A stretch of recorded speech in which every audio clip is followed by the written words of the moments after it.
All right. Welcome back to another episode of the Leaderful Podcast. I'm here with Pablo Romero. We are the co-CEOs of the Ally Co. And today I'm really excited to actually go up a level or two and talk about the intention impact gap and to talk about human-centeredness and systems conscious approaches to workplace culture and leadership. So Pablo, great to see you again. Great to see you as well. Happy New Year. Happy New Year indeed. We're recording this in early 2023. So we're all fresh from our holidays and ready to get at it. I guess the conversation today I was hoping we could have is about intention versus impact, because a lot of our work, we find ourselves in the gap between those two things.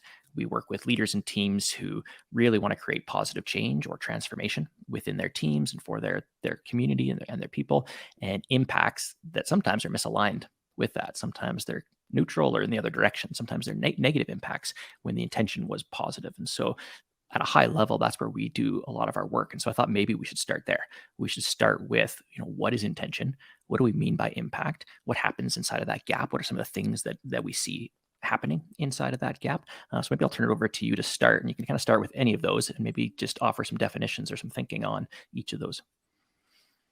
Yeah. A lot of this came from discussions with leaders and their teams around where there was misalignment or tension or conflict. And what we started to realize early on was the leaders we were meeting with had, we call them the best of intentions, or they were well intentioned. They really were thinking about positively impacting their employees or people in their lives. And we realized a lot of the times that they were confused, frustrated, hurt, when it came to capturing feedback on some of the initiatives they had rolled out or announced, communicated. And, so you're talking about a lot of energy, effort, budget, time. And so there was this gap that we identified. And so I'll start with intentions. Intentions are hopes. If I'm a leader and I have an intention, I have a hope, or I'm aspirational. Maybe I'm also fearful. And so I'm making decisions that I think will positively impact not only myself, but the people that I'm working with. Could include clients as well. And so, those aspirations, those hopes, those dreams, those goals, as well intentioned or as like beautifully sounding as they can be, need to also align with the actual desired impact of those intentions. Right. And so there's one thing I'll just say there. That impact that you're desiring to have as a leader, does it really matter? Is that the most meaningful impact you can have? So that's probably something you might want to verify, validate, and check. But also, is the desired impact that you have in mind, are you going to be able to achieve it if you have validated it, for example? So I'll stop there, but that's kind of like it's almost in design thinking. A lot of times we see people describe this desired future state, like leaders and organizations, that they want to achieve, which they haven't validated if everybody aligns with or connects with. But then they do that without truly understanding the current state to build off of. Mm-hmm.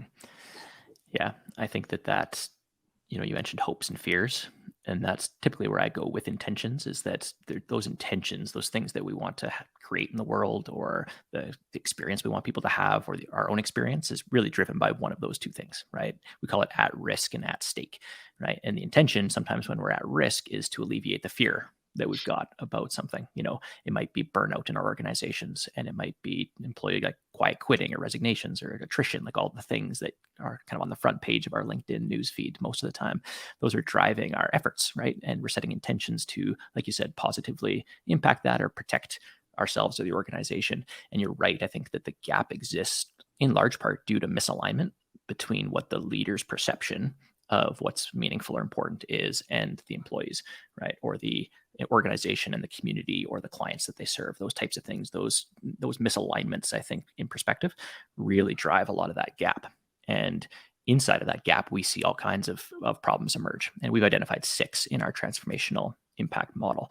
Things like chronic burnout and psychological distress and cultural disconnection, unhealthy conflict or tension, those types of things manifest inside of that gap where there is that misalignment between what I think is important as a leader and your lived experience. Right. And we see this all the time. And actually, it wasn't that long ago, I was talking to a leader who had put a bunch of money into wellness in the organization and well-being. And it wasn't received that way by a lot of the team. They were still talking about how burnt out they were. And she was frustrated because she had put, like you said, time and budget and all of this stuff into it. And there was just a fundamental misalignment between understanding like what's actually driving this lack of wellness or this lack of well-being or the stress in the organization, and then what should we do about it. That wasn't a co-created process. There wasn't input from the people who were actually being impacted by it. And so there's some key distinctions in there I think that we should unpack today about how do we close that gap, right? Because no leader, I've been there, you've been there, where we have these good intentions and these misaligned impacts doesn't feel great, right? And doesn't get us closer to our goals. And so what's a first couple steps in that direction of closing that gap or aligning teams around what's most important or what's most meaningful? Yeah. Sorry, was that a question? Yeah, I asked long questions. Yeah, I mean, we talk about getting curious, right? With compassion. We talk about, we have this, what we call our model for the 5 Ds of meaningful work, which are inspired by, agile, human-centered design methodologies. But, the crux of it is, start to collect the dots, if you will, before you start to connect them and direct people, right? I think you use, I can't remember if it's your term or someone else's, but connect before you direct. Discovery work, research, getting curious. I think that's the first step. And I think a lot of the time we make the assumption as leaders that we do it once and then we know everything. And that's not the case. Here's an example. We're working right now with an executive leadership team where half of the team has been there for over 10 years and the other half are either in that position, have been with the organization but are new to that position. In fact, actually all of them are in new positions. They've been, the structure has increased, and so new levels of power have opened up.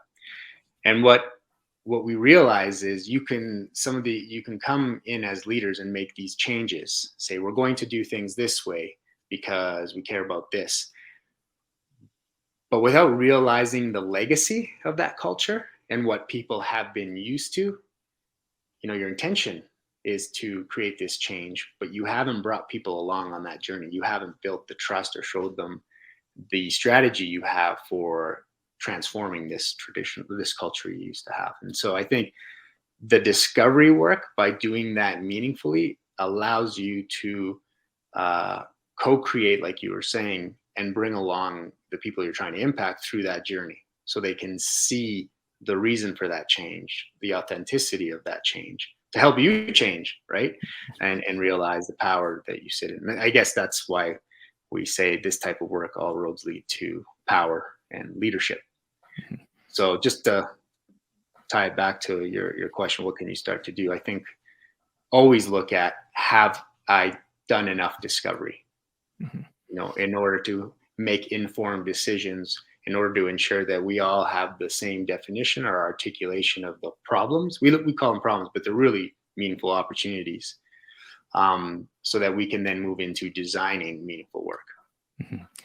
Yeah, I think that's a really important piece, and something that I've been guilty of as a leader, of thinking, just running with my assumptions, right? And the discovery process is really about checking our assumptions and holding them or setting them aside long enough to be curious, like you said, compassionately curious about what's the actual experience here of the people that are impacted most by my leadership or my power.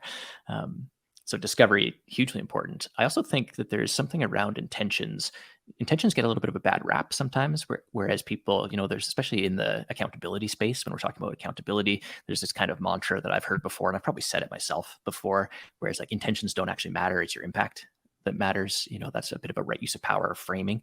But I think actually intentions are really important, but they're important on the front end, not so much on the back end, right? It's one, like leaders, and I'm again guilty, probably as charged, hiding behind good intentions. Your impact goes sideways, and you say, "Oh, well, that wasn't what we hoped would happen. That wasn't what we expected or anticipated, or blah, like whatever." But we try and kind of use it as a way to get out of accountability, and that's an inappropriate use of intentions. But on the front end, say, "Here's what I'm actually hoping for. Here's what I'm actually afraid of." We do a hopes and fears exercise with every team when we kick off an engagement with them, because those things are very real, right? And they're driving behavior, they're driving choices and decisions, and too often they're beneath the surface. Too often they are things that only come out, on reflection, and we usually don't create enough space and time for that reflection. I know I'm guilty of that, not knowing what I actually am afraid of or I'm hoping for in this relationship or in this moment or with this project. And so I would say that piece of really connecting to your intentions and being transparent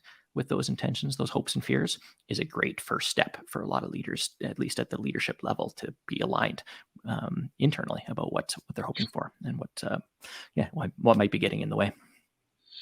Yeah, I think about the multiverse because I love comics, but in one world, which we see a lot of, it's this.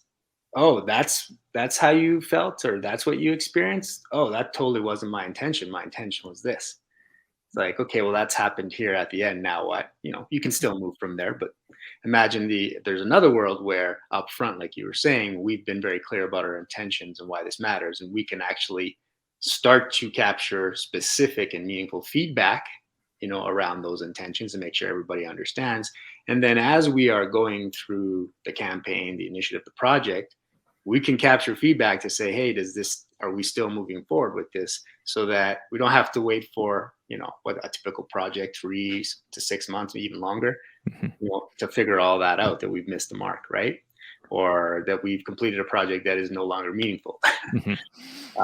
So yeah, I think to your point, getting very clear about the intention, I think that's part of it, but also to validate the impact. I think a lot of the time leaders believe or assume they know the real problem, and what we've realized, and we're guilty of it too, because if we don't ask for help and we don't get curious, is that we're only scratching the surface. And we hear this a lot. This is why it's important, this work, is time. Right? A lot of leaders, especially if it's year end, or you're kicking off the new year and you're fighting for budget, or you're excited because you have all these aspirations, a lot of the time leaders will take shortcuts. We all do it, right? Our brain does it for us, right, in order to allow us to function in productive ways. But those shortcuts can end up biting us in the butt later. So I guess my point is, what I'm trying to get to is, the intention is great, but that intention, the value of it, should really be validated or authenticated through meaningful discussions, right? Because not all problems or opportunities are equal. And what's important from your position as a leader might not, and likely isn't, important to the people that you support or the people that are on the team. There's a lot, often even subtle misalignments there can play themselves out into some of those problems that we've identified, some of those chronic burnout problems and those unhealthy tension and the stuckness, deep stuckness. And I think that that's something that all of us probably are feeling at some point, or have felt at some point, is this sense of working really hard, or doing lots of things, spending lots of time and energy, and not meaningfully moving the needle on important things, important projects, or challenges or issues, for sure. Yeah, I'd also add, like, I think what's missing out there, and I think, well, I believe is an opportunity we see, and we're trying to close with the work we do with our clients, is that systems level consciousness that we talk about. You have to remember, as a leader, it's hard sometimes for us to have empathy for our leaders, right? But they have a board they report to, they have investors they report to, maybe a mayor. There's other levels of power that they're trying to manage those relationships as well. And so I think a lot of the times when we talk about discovery work, we see it done in silos, employee engagement, without the context of stakeholders or other influential positions of power, right? And so I think that's the value we see when we talk about being systems conscious, is, yes, maybe this project is to impact employees, but how does the system support that or value that? Mm-hmm. right? We've seen it, right? Where Yeah, yeah, that's a great point because I see a lot of data collection happening, and like you said, employee engagement or employee satisfaction, or we've got lots of information, but we haven't translated that into practical knowledge or wisdom about what to do next. What actions are we going to take? It's easy to see. There's tons of data out there that says the workforce is burning out at rates we've never seen before, and there's not a lot of data around like, well, what do we do about that? Right. Besides throw some band-aid kind of solutions at it, as opposed to looking at more deeply, how is this rooted in maybe the organizational structure that we have, or the incentives that we've built around how people do their work, or the cultural norms and values that have been established that haven't really been questioned. They've just become kind of the operating system. That step from identifying that there's a gap there to really using discovery as a vehicle for what next, what can we actually do about this, and from whose perspective do we have, who are we missing in this process. Sometimes that emerges. It's like, oh, actually I have no idea. We'll often ask leaders that $1 billion question, from my pal Steve DeGroot, around what do we know about this from their perspective. And oftentimes it's like, actually, I don't know anything. I know when I ask myself that question, what do I know about this from their perspective? It's like, I haven't asked that question yet. I haven't been curious. And so that's a prompt for us to dig into that gap with a bit more curiosity. Yeah. Any other, I'd love to talk a little bit about that human-centered, systems conscious approach that we try to bring to all of our work. When you think of those words, you talked a little bit about systems consciousness, which is looking at the power structures and making sure that we capture a more complete view of that system. But I know that your background is in design thinking, or you've got a background along with other things in design thinking, and that's a very human-centered kind of approach. But maybe dig into human-centeredness and how does that play itself out in this type of work? yeah. I mean, I think one of our differentiators, or maybe it's complement to the existing frameworks, models within the domain of, let's call it, leadership and culture in the workplace, is a lot of those are, like we talked about, quite siloed, about employees. And even there, like, what about contractors? We have a lot of clients that would not maybe get feedback from certain people that they directly impact, or who directly impact them, right? So I think, at that systems level, that's something that differentiates us. But then I think we go, when we talk about scratching the surface, people talk about engagement, job satisfaction. Um, there's a few others in that space. We find that a lot of the discussions that are happening are at the surface level or symptomatic level. And what we wanted to do, and what we realized through our work, was actually there were more deeply rooted cultural, if you will, or core value issues that were happening that were leading to these symptoms. And so if we just address the symptom, well, it'll show up in some other way as the Mhm. world changes, Mhm. right? And so that's a great example. We've seen a lot of organizations revisit their values, and it's not that they need to change their core values, but their core values, the do's and don'ts of them, might look different today than they did 50 years ago. In fact, I'm sure they do, Mhm. right? Even a year or two or pre-pandemic, right? And so that work has to consistently be done to articulate, define, and establish connection at the individual level. Like, Pablo Romero, have my own personal values, core values. How do I align with the organizations? What are the do's and don'ts? And is that shared Mhm. understanding? Do I see my leaders doing that?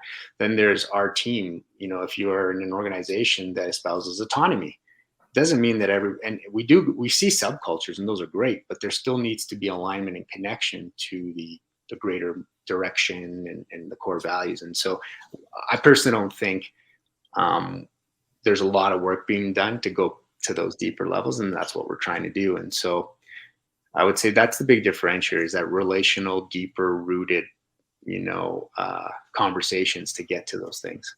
Mhm. Yeah, no, I agree. I think that when I think about the evolution of our own models and frameworks around workplace culture and experience, we've landed on 6 different indicators of workplace function or health. That psychological safety piece, or that burnout piece, but within that, like, what's actually driving that is power, right? The right use of power, and ethical leadership, which is leadership that's aligned with values, right? Which is seeking out to close that intention impact gap and to be really, intentional about that. And you're right. There's so much discussion and noise and activity around the symptom level. A lot of like, how do we address burnout, as I mentioned before, or psychological safety, as if it's its own thing that kind of stands alone, that we can just throw some stuff at psychological safety without recognizing that actually that's fundamentally rooted in how we structure our organization, how we define roles and responsibilities, how we distribute decision-making authority. Like there's a systematic piece that contributes to those. I think too often we rush to the individualization of that thing. It's like, oh, Pablo's burnt out or Pablo's not feeling safe, so we need to do something there, as opposed to back it up a little bit and say, yeah, that's important. That human-centeredness is important. We want to know about Pablo's experience.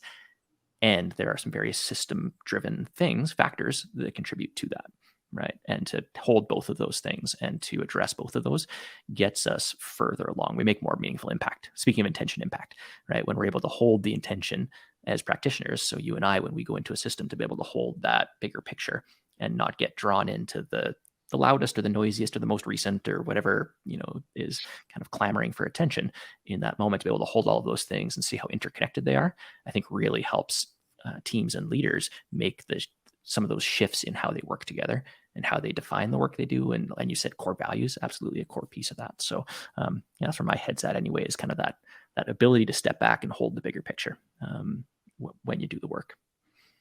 Yeah, it's interesting. In our journey, we go through the intention versus impact gap, all the time, especially with our offerings. And I think one thing we realized was, so we some of you might know, we have a series of impact surveys to help us get in and assess the health and current state impact of some of the indicators Jeff mentioned, and the drivers of power and right use of power and ethical leadership.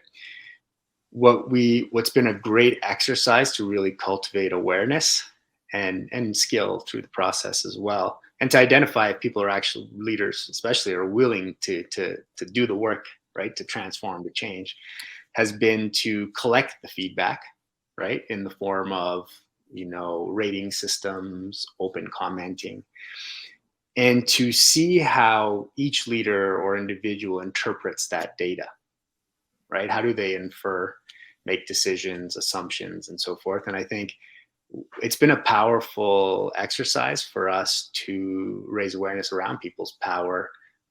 What is ethical leadership? Are people operationalizing their power and leadership through conscious communication? So, what we've realized, I think, ourselves, is we can't try to bring people down to these root problems, like say start here. We have to start with what they're feeling and seeing right now, and to ask really better questions to bring them along that journey of, oh, right, that actually, if we start talking about things here and identify things here, all of a sudden that thing and that thing and that thing go away.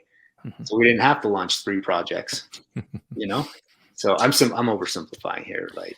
No, but I think it's a hugely important point, and the approach that we take to tackling these opportunities, or the gap, like what exists in the gap there. And as consultants, we've had to change our approach, and I've been guilty of this in the past, where coming in and the goal is to make recommendations, right? But those recommendations are inherently biased and flawed in that this is what I've deemed important. These are the assumptions that I'm bringing to the table. This is my skill set. And so if I make this recommendation, then maybe I'll get hired to do this work with this team downstream, right? There's all of that. Those incentives are misaligned with fundamentally understanding the problem as clearly as we possibly can. And so that's been a shift for us, is, like you said, guiding teams and leaders through a process, so more process facilitation, to get us to a place of shared understanding and congruence. Because I've been at the table before where the recommendations land, half the table throws them out right off the bat because they don't align with their perspective, and we haven't created the space for them to share that perspective in an open and honest and vulnerable kind of way. And so you're right, our intention as consultants, what is that intention, and is that the impact that we're having, right? Our intention is to get to a place of shared understanding through discovery, so that we're all in agreement and aligned on what's the biggest opportunity here, or the most important, most meaningful opportunity for our organization. And that demands a different approach. So it's been an interesting journey for us. As you said, we're always navigating that intention impact gap as through our work, but in relationship as well. And so what ends up happening for us is that, yes, the work we do is in the workplace and the work culture world, but the spillover impact into our personal lives and our relationships is profound as well, because the intention impact gap exists all over the place. We're both fathers.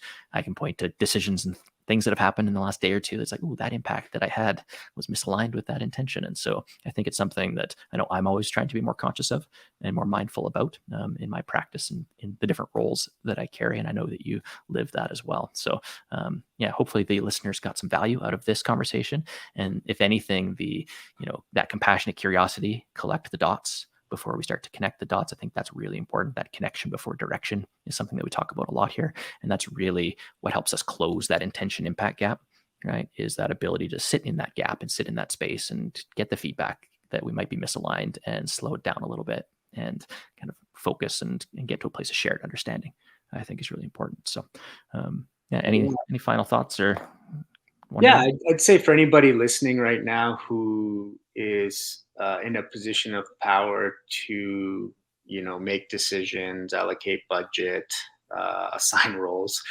to prioritize work to people, is to really I'll have to check if we have it online. If not, we'll put it up on our website. But Jeff mentioned this. I use it as a guide or a tool, but it's the at risk versus at stake spectrum. And it doesn't mean that we sit in like one place all the time. It's very contextual. And so my recommendation is to frame the problem you've identified as being something you want to focus on for your team or your workplace, and to really, look at when you think of the decisions you've made or are going to make, where are you sitting in that spectrum? Because what I have a feeling or what I sense is that a lot of us, especially in leadership positions, especially if we're in a new leadership position in a new organization, is we feel this anxiety or this risk of having to do something quickly or having to prove our experience and our knowledge. But even just coming out of the holidays, things have changed in your people's lives, right? So my challenge would be like, check those decisions you're going to make and find out, are you making them from more of an at risk or an at stake perspective? And even if you feel you're at an at stake perspective, I would say slow down and invest in the discovery work, if anything. And discovery work doesn't have to be, it could be low fidelity, right? Because what if in that, very low, lean, agile fidelity or low fidelity discovery, you see a signal that actually shows you that, hey, we actually might have another opportunity that's more important, or, oof, I might be off. Mm-hmm. I think it's worth it. We can save ourselves that time and energy and the pain that exists in that intention impact gap. Eventually we figure it out, or we tend to figure it out eventually. And when we accelerate that process and make it smoother, I think that that's a worthwhile goal for all of us. So awesome. Great to connect as always. And as we head out or sign off for this episode, why don't you let us know about the community culture survey? Because we're launching a fun experiment with our community, and listeners would be welcome to participate in that. What is it that we're doing over the next couple of weeks or month or so, and how can people kind of jump in and contribute or find out more? Yeah, well, maybe we'll use the intention and impact gap as a guide. So the intention of running this experiment with our community and friends of friends, that we want to open this up and capture as much data as we can, is to shed some insight, provide an immersive experience into a core discovery activity that we typically start with, which is a survey. It's more than a survey, obviously. It's about like, what are we asking questions about, measuring, how are we asking those questions, and then what are we doing with that data? And so we are going to be putting out a link either early next week or the end of this week that people will be able to access for about a week's time. We'll probably send out those notifications or announcements through our newsletter or LinkedIn. I might be forgetting another channel, but that probably covers the bases mostly. Yeah, those are the big ones. And we'll invite our community members or anybody to participate in the survey. It'll basically follow our transformational impact model, which is on our website if you want to learn more about. But really, those 6 to 8 areas, drivers, and indicators of what we call transformational leadership and culture.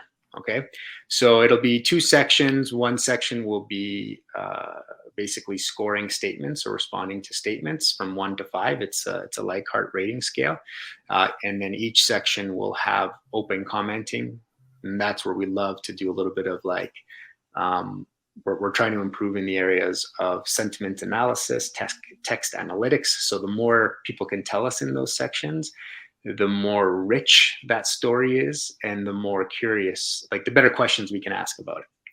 And then there will be at the end, which I think is super exciting, and we're seeing a lot of clients love this, what we call employee group.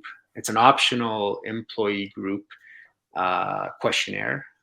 And what that allows us to do is dive into the different groups that we've included here. And we'll acknowledge it's not a full list. And so for anybody going through that, we'd love your feedback. And it's fully optional. You can answer some, none, all.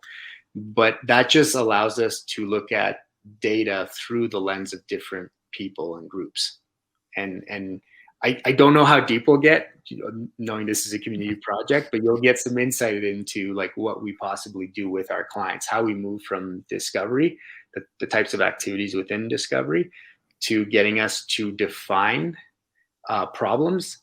And within that definition of problems, it's like categorization, sense making, and sorry, I can't remember if I said prioritizing, but looking at the different types of problems. And then I don't know if we'll get to do this together, but you'll at least get an idea of how we then take that information to design meaningful projects. So that's the goal. And then obviously after design is delivery, debrief. It's this iterative cycle, right? Mm-hmm. Yeah. Awesome. That's great. And people can contribute or participate in lots of different ways. So there's the filling out the survey itself or sharing with, like you said, friends of friends. There's also our learning and action sessions coming up over the month, kind of last one in January. And I think through into February are going to be dedicated to the exploration of some of the data. And like you said, walking through some of those discovery and definition processes so that people can get hands-on with it, right? Because some of this, is kind of abstract and theoretical. It's like, yeah, do discovery, do definition, do design, but what does that actually look like in practice? And our hope is to walk through some of the actual activities and exercises that we do with clients. And so if you're a people and culture leader, or if you're responsible for, doing this work in your organization, and like you said, resourcing or making decisions, that you have some tools in your toolkit that you can deploy and a better sense of what the work with us kind of looks like. So yeah, really excited to dig in and see what's there for our community and be compassionately curious with all the folks that bless us with their time and energy and attention as they listen to our podcasts and engage in our community. So, awesome. Yeah, I mean, the other impact we'd love to have is almost like the current state of our human-centered and systems-conscious community, right? So that's actually another, we'd love for people to answer the survey reflecting on their current employment or most recent employment. Mm-hmm. And so it'll be cool because it'll give us data in terms of our collective, our big we community, if you will.